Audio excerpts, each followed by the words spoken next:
Good morning students. हम लोग जो है सो पढ़ रहे थे बाल गोविंद भगत को, जिसमें से कि कुछ क्वेश्चंस के आंसर हमने दिए थे। आज हम आगे बढ़ते हैं। इसमें आगे का क्वेश्चन है कि गांव का सामाजिक सांस्कृतिक परिवेश आषाढ़ चढ़ते ही उल्लास से क्यों भर जाता है। गांव का सामाजिक सांस्कृतिक परिवेश आषाढ़ चढ़ते ही उल्लास से क्यों भर जाता है। तो आप जानते हैं कि हमारा देश जो है सो गांवों का देश है। और गांव जो है हमारा वह कृषि पर आधारित है। और आषाढ़ का महीना जो है सो वर्षा का महीना है। इस महीने में जो है सो वर्षा शुरू हो जाती है। अब जब वर्षा शुरू हो जाती है तो आसमान में काले बादलों को देखकर ही ग्रामीण जो हैं सो हर्ष और उल्लास से भर जाते हैं। उनकी नज़रों में जो है सो एक विशेष हरियाली छा जाती है। उनकी आंखों में वे अपने खेतों में लहलहाते फसलों को देखने लगते हैं, इसकी कल्पना करने लगते हैं। क्योंकि वर्षा होगी तभी जो है सो कृषि कार्य संपन्न होगा ठीक ढंग से। और यही सब कारण है कि ग्रामीण सामाजिक सांस्कृतिक परिवेश जो है सो आषाढ़ के महीने के चढ़ते ही हर्ष और उल्लास से जैसे भर जाता है। उनकी आंखों में लहलहाती फसलें तैरने लगती हैं। ग्रामीण जो हैं सो भविष्य की कल्पना में डूबे हुए होते हैं कि इतनी फसल होगी, ऐसी फसल होगी। इसीलिए कि इनका जीवन जो है सो पूर्ण रूप से कृषि पर आधारित होता है। तो कृषि का जो है सो इनके जीवन में बड़ा महत्वपूर्ण स्थान है। इसके पहले जो है सो ये इधर उधर काम करते होते हैं या बेरोजगारी की मार झेलते होते हैं। तो उस स्थिति में आषाढ़ का महीना आते ही ये चाहे जहाँ कहीं भी हो अपने घर पर पहुँच जाते हैं और कृषि कार्य में लग जाते हैं। और कृषि कार्य में लग जाते हैं तो फसल उगाने में लगते हैं। फसलें जो हैं सो इनके जीवन को जो है सो हर्ष और उल्लास से भर देती हैं। ऐसा हम कह सकते हैं। आगे का क्वेश्चन है कि ऊपर की तस्वीर से यह नहीं माना जाए कि बाल गोविंद भगत साधु थे। क्या साधु की पहचान पहनावे के आधार पर की जानी चाहिए? आप किन आधारों पर सुनिश्चित करेंगे कि अमुक व्यक्ति साधु है? सही बात है। पहनावे के आधार पर व्यक्ति की पहचान नहीं की जा सकती है। पहनावे के आधार पर व्यक्ति की पहचान नहीं की जा सकती है।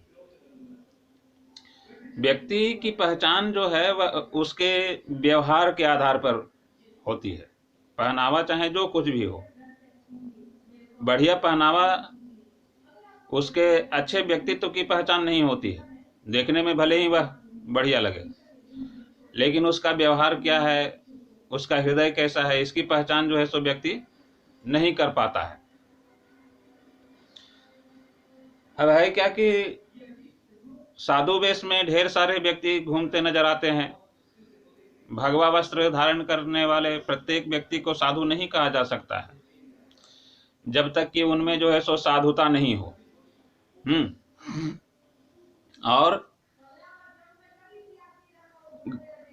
वैवाहिक जीवन को व्यतीत करने वाला व्यक्ति भी साधु हो सकता है, अर्थात उसमें साधुता हो यदि, तो सज्जनता हो तो वह जो है सो साधु कहला सकता है।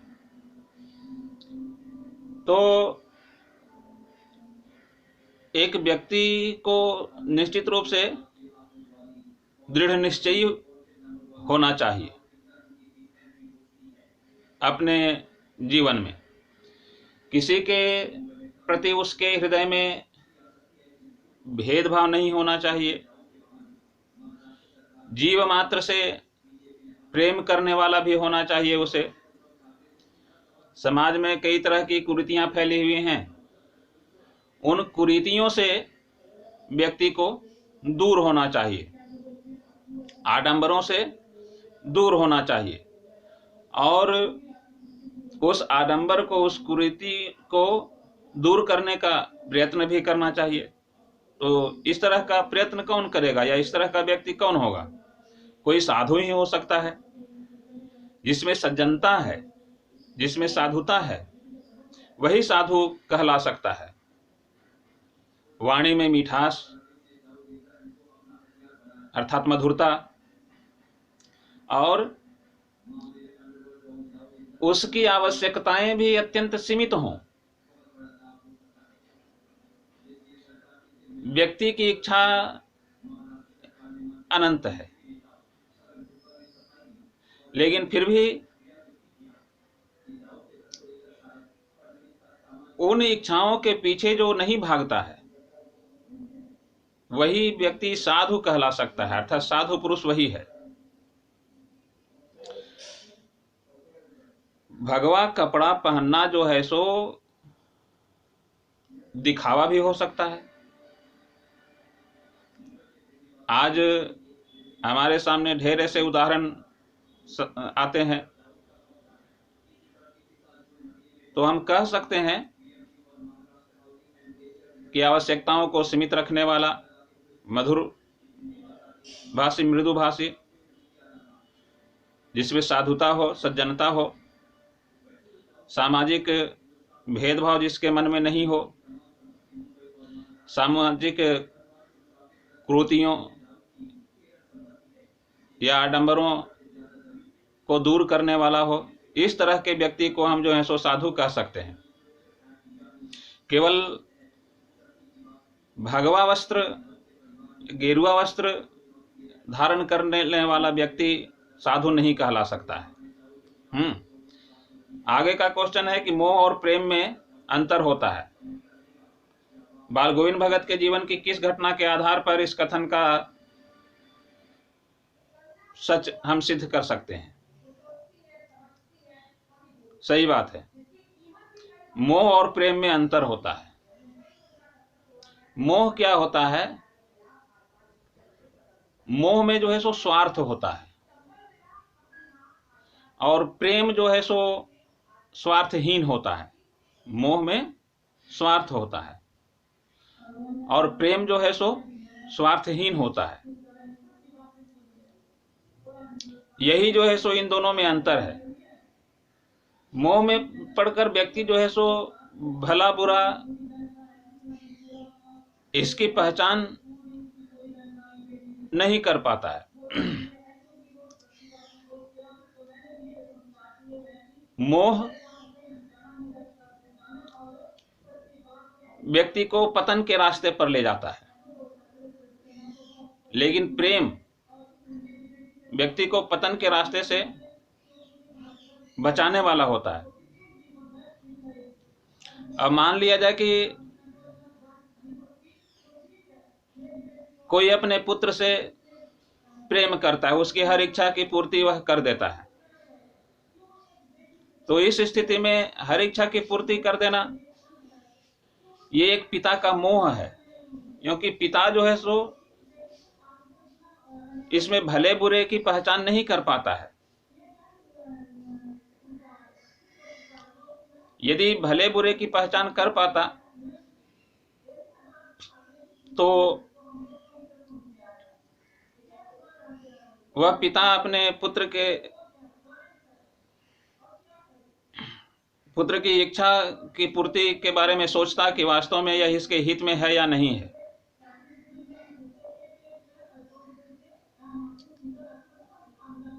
बाल गोविंद भगत का इकलौता पुत्र मर चुका है और उसकी मृत्यु पर बाल गोविंद भगत जो है सो खुशी मनाते हैं। कहने का अर्थ यह है कि उनको अपने बेटे से मोह नहीं है।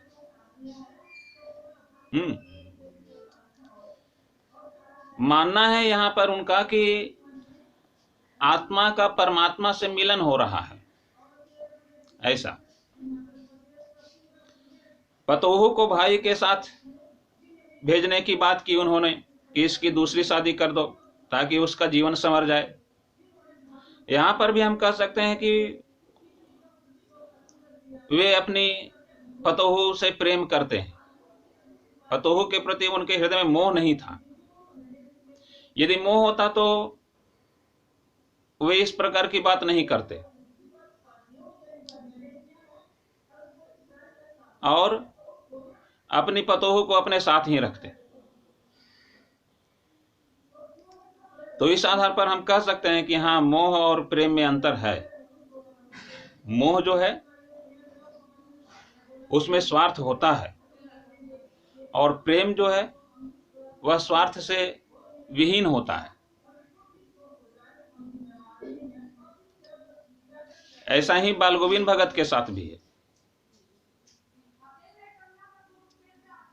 इसीलिए इस बात को हम सच सिद्ध कर सकते हैं इस तरह की घटना का वर्णन करके।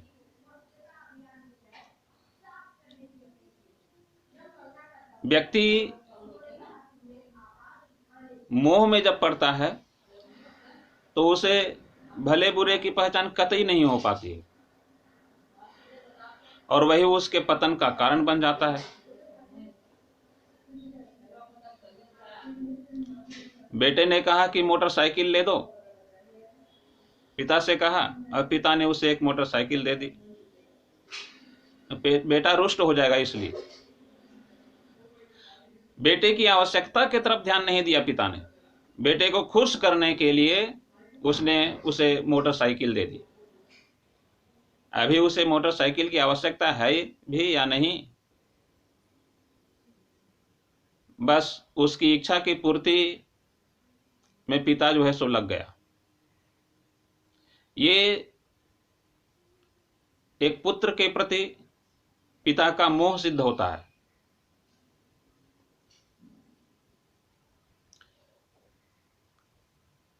पिता चाहता है कि मेरा पुत्र खुश रहे, उसकी प्रत्येक इच्छा की पूर्ति मैं कर दूं। ऐसा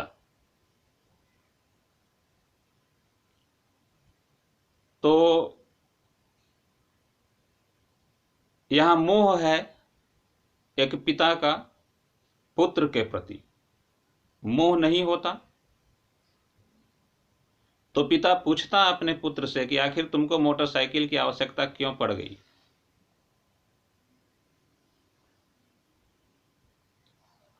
ठीक है फ्रेंड्स, आज के लिए इतना ही। फिर से मिलते हैं अगली कक्षा में। तब तक के लिए धन्यवाद।